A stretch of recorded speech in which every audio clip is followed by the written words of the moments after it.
প্রিয় বন্ধুরা, তোমরা যারা সেন্ট্রালাইজ পোর্টালে অ্যাডমিশন নিয়েছো, পেমেন্ট করে ফেলেছো, তোমাদের অ্যাডমিশন নেওয়া বা পেমেন্ট করা মানেই কিন্তু ফাইনাল ভর্তি নয়। তোমাদের ফাইনাল ভর্তির জন্য একদম শেষ স্টেপ কলেজের ডকুমেন্ট ভেরিফিকেশন। এই ডকুমেন্ট ভেরিফিকেশন তোমাদের কবে হবে, কি কি ডকুমেন্ট দিতে লাগবে, এবং ডকুমেন্ট ভেরিফিকেশন না করলে তোমাদের কিন্তু ভর্তি প্রক্রিয়া পেমেন্ট করা সত্ত্বেও, কলেজে সিট বুকিং করা সত্ত্বেও সম্পূর্ণভাবে ক্যান্সেল হয়ে যাবে, এবং কি কি ভুল ডকুমেন্ট ভেরিফিকেশনের সময় যদি করো তোমার ভর্তি সম্পূর্ণভাবে ক্যান্সেল হবে। সমস্তটা বিস্তারিত জানাবো।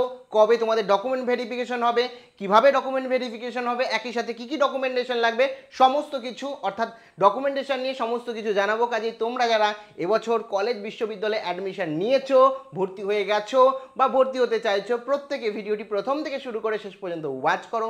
ভিডিওটি ভালো লাগলে অতি অবশ্যই একটি লাইক প্রদান করো। আমাদের পরিবারের সদস্য না হয়ে থাকলে সাবস্ক্রাইব বাটনে ক্লিক করে বেল আইকনে ক্লিক করে অল নোটিফিকেশনে ক্লিক করে আমাদের পরিবারের সদস্য হয়ে ওঠো। দেখো, সবার প্রথমেই বলে রাখি, এই সেন্ট্রালাইজ পোর্টালে কিন্তু প্রচুর সংখ্যক ছাত্রছাত্রী আবেদন করেছে, এবং আবেদন করার পর তোমরা রীতিমতো অ্যালটমেন্ট পেয়েছো। সেই অ্যালটমেন্ট পাওয়ার পর তোমরা সেই কলেজে রীতিমতো তোমার পছন্দের সাবজেক্টগুলো চুজ করে কিন্তু কলেজে ভর্তি হয়ে গেছো পেমেন্ট করার মাধ্যমে, এবং পেমেন্ট করেছো, সিট বুকিংও করে ফেলেছো, অনেকে আপগ্রেডেশন করেছো। দেখো, এই সমস্ত প্রসিডিওর পেমেন্ট করার পরেই অনেকে মনে করো যে আমি কলেজে অ্যাডমিশন নিয়েছি, কিন্তু তা না। কলেজে পেমেন্ট করার পরেও কিন্তু অনেক ছাত্রছাত্রীদের ভর্তির প্রক্রিয়া বাতিল হয় ডকুমেন্ট ভেরিফিকেশান যদি ঠিকঠাক করে না করে। তো সবার প্রথমে বলে রাখি, অফিসিয়াল নোটিশে কি বলা আছে ডকুমেন্ট ভেরিফিকেশান নিয়ে, তারপরে কি কি ডকুমেন্ট লাগবে সেটা বলবো। কবে থেকে ডকুমেন্ট ভেরিফিকেশান শুরু হবে যদি দেখো, এখানে পরিষ্কারভাবে দেওয়া রয়েছে। এখানে পরিষ্কারভাবে লেখা রয়েছে, physical verification of documents your candidates will be stand cancelled. তো এখানে কিন্তু পরিষ্কারভাবে দেওয়া রয়েছে, their respective college for the physical verification of document from 30/7/2024 to 6/8/2024, অর্থাৎ 31শে জুলাই থেকে তোমার আগস্টের 6 তারিখ পর্যন্ত, মানে 31শে জুলাই থেকে আগস্টের 6 তারিখ পর্যন্ত কিন্তু তোমাদের ডকুমেন্ট ভেরিফিকেশন চলবে। এক্ষেত্রে পরিষ্কারভাবে বলেছে, without physical verification of documents your candidate will be stand cancelled. বলে দিয়েছে, যদি ফিজিক্যাল ডকুমেন্ট ভেরিফিকেশান তুমি কলেজে না করো এই সময়সীমার মধ্যে, মানে 31/7/2024 থেকে 6/8/2024 মধ্যে, তাহলে তোমার সম্পূর্ণভাবে ভর্তির প্রক্রিয়া ক্যান্সেল হয়ে যাবে কোনো রকম নোটিশ ছাড়াই। কাজেই বিষয়টা প্রত্যেকে মাথায় রাখবে। এবার বলে রাখি, এই 31 থেকে 6 তারিখ প্রত্যেক দিন কি কলেজে যেতে হবে ডকুমেন্ট ভেরিফিকেশনের জন্য? তেমন ব্যাপার নয়।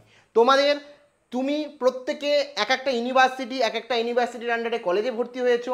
কেউ হয়তো আশুতোষ কলেজে ভর্তি হয়েছো ক্যালকাটা ইউনিভার্সিটির সাথে মধ্যে, আবার কেউ হয়তো বারাসাত কলেজে ভর্তি হয়েছো স্টেট ইউনিভার্সিটির আন্ডারে, আবার কেউ হয়তো অন্য কোনো ইউনিভার্সিটির আন্ডারে কলেজে ভর্তি হয়েছে। প্রত্যেকটা ইউনিভার্সিটি রাজ্যের সমস্ত ইউনিভার্সিটিতে এই সময়সীমার মধ্যে যারা ডব্লিউবি ক্যাপ বা সেন্ট্রালাইজ পোর্টালে অ্যাডমিশন নিয়েছে যে সমস্ত কলেজ ইউনিভার্সিটি, তারা সম্পূর্ণ ভেরিফিকেশন করাবে। কিন্তু এক একটা কলেজের ক্ষেত্রে এক একটা ডেট থাকবে। তুমি যে কলেজে অ্যাডমিশন নিয়েছো সেই কলেজের অফিসিয়াল ওয়েবসাইট যদি চেক করো, সেখানে দেখতে পারবে কবে তোমাদের ভেরিফিকেশন হচ্ছে, বা তোমরা সরাসরি কলেজে ফোন করে জেনে নেবে তোমাদের ডকুমেন্ট ভেরিফিকেশন কবে। আর আমি ডকুমেন্ট ভেরিফিকেশন নিয়ে ফাইনাল নোটিশ আসলে তো তোমাদের জানিয়েই দেবো। কাজেই তোমরা কোন কলেজে ভর্তি নিয়েছো সেটা অবশ্যই জানিও আমাকে, এবং সাবস্ক্রাইব করে বেল আইকনে ক্লিক করে রাখো। ডকুমেন্ট ভেরিফিকেশনের নোটিশ আসলেই কলেজ ওয়াইজ তোমাদের আমি জানিয়ে দেবো, ইউনিভার্সিটি ওয়াইজ তোমাদের আমি জানিয়ে দেবো।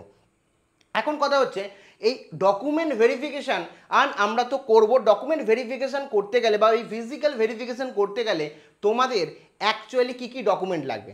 দেখো, ডকুমেন্ট ভেরিফিকেশান বা ফিজিক্যাল ভেরিফিকেশান করতে গেলে তুমি যত ডকুমেন্ট দিয়েছিলে কলেজে অ্যাডমিশন বা আবেদন করার সময়, সেই সমস্ত ডকুমেন্টেশন কিন্তু তোমাদের দিতে হবে।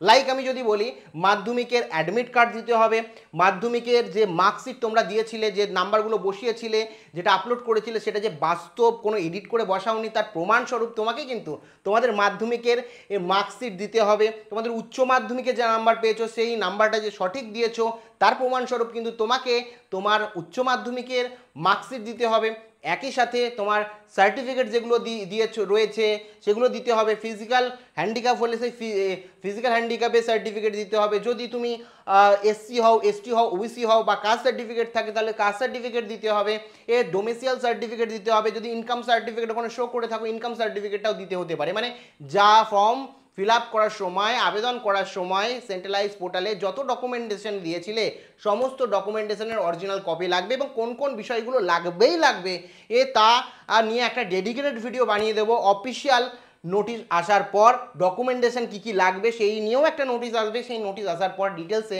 ভিডিওতে বলে দেবো।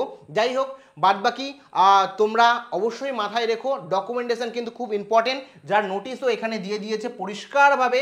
Visit your respective college website for the schedule of physical verification of documents. তো এখানে কিন্তু পরিষ্কার বলে দিয়েছে যে প্রত্যেকটা কলেজ, রেসপেক্টিভ কলেজ মানে যে কলেজগুলোতে তুমি ভর্তি হয়েছো সেই সমস্ত কলেজে কিন্তু রীতিমতো কলেজ ভেরিফিকেশন হবে, এবং সেই ডেট শিডিউলটা সেই কলেজের অফিসিয়াল ওয়েবসাইট থেকেই কিন্তু জানা যাবে। এবং এই কারণেই কিন্তু পরিষ্কারভাবে নোটিশ দিয়ে সেন্ট্রালাইজ পোর্টালও জানিয়ে দিয়েছে বাদবাকি ইনফরমেশন তুমি যে কলেজে ভর্তি হয়েছো সেই কলেজে পেয়ে যাবে নোটিশ আকারে। তুমি কোন কলেজে ভর্তি হয়েছো সেটা অবশ্যই আমাকে জানিও। আর ফিজিক্যাল ভেরিফিকেশান নিয়ে একটা ডিটেলস ভিডিও যদি চাও, কী কী ডকুমেন্টেশন লাগবে ইউনিভার্সিটি অনুযায়ী, কোন আমি এই কলেজে পড়ি আমার ক্ষেত্রে কবে হবে, পুরো একটা ডিটেলস ভিডিও বানাতে যদি বলো অবশ্যই বানিয়ে দেবো। তোমরা অবশ্যই কমেন্ট সেকশানে জানাও। প্রত্যেকে ভালো থেকো, আবার দেখা হচ্ছে পরবর্তী ভিডিওতে। এবং আমাদের ফেসবুক পেজেরকে এখনও পর্যন্ত ফলো না করে থাকলে, যদি কলেজ স্টুডেন্ট হয়ে থাকো অবশ্যই ফেসবুক পেজকে ফলো করো, লিঙ্ক প্রথম কমেন্টে দেওয়া রয়েছে, কারণ ওখানে তোমাদের কলেজ স্টার্ট থেকে শুরু করে কলেজের ফার্স্ট ডেতে কী করতে হবে সমস্ত ডিটেলস বা ভেরিফিকেশনের ইম্পর্টেন্ট নোটিশ সমস্ত কিছু ওখানে শেয়ার করব তোমার কলেজ অনুযায়ী। অবশ্যই কলেজটা মেনশন করে দিও, আমি করে দেবো। প্রত্যেকে ভালো থেকো, প্রত্যেকের কলেজের নতুন জার্নির জন্য অনেক অনেক শুভেচ্ছা রইল। All the best.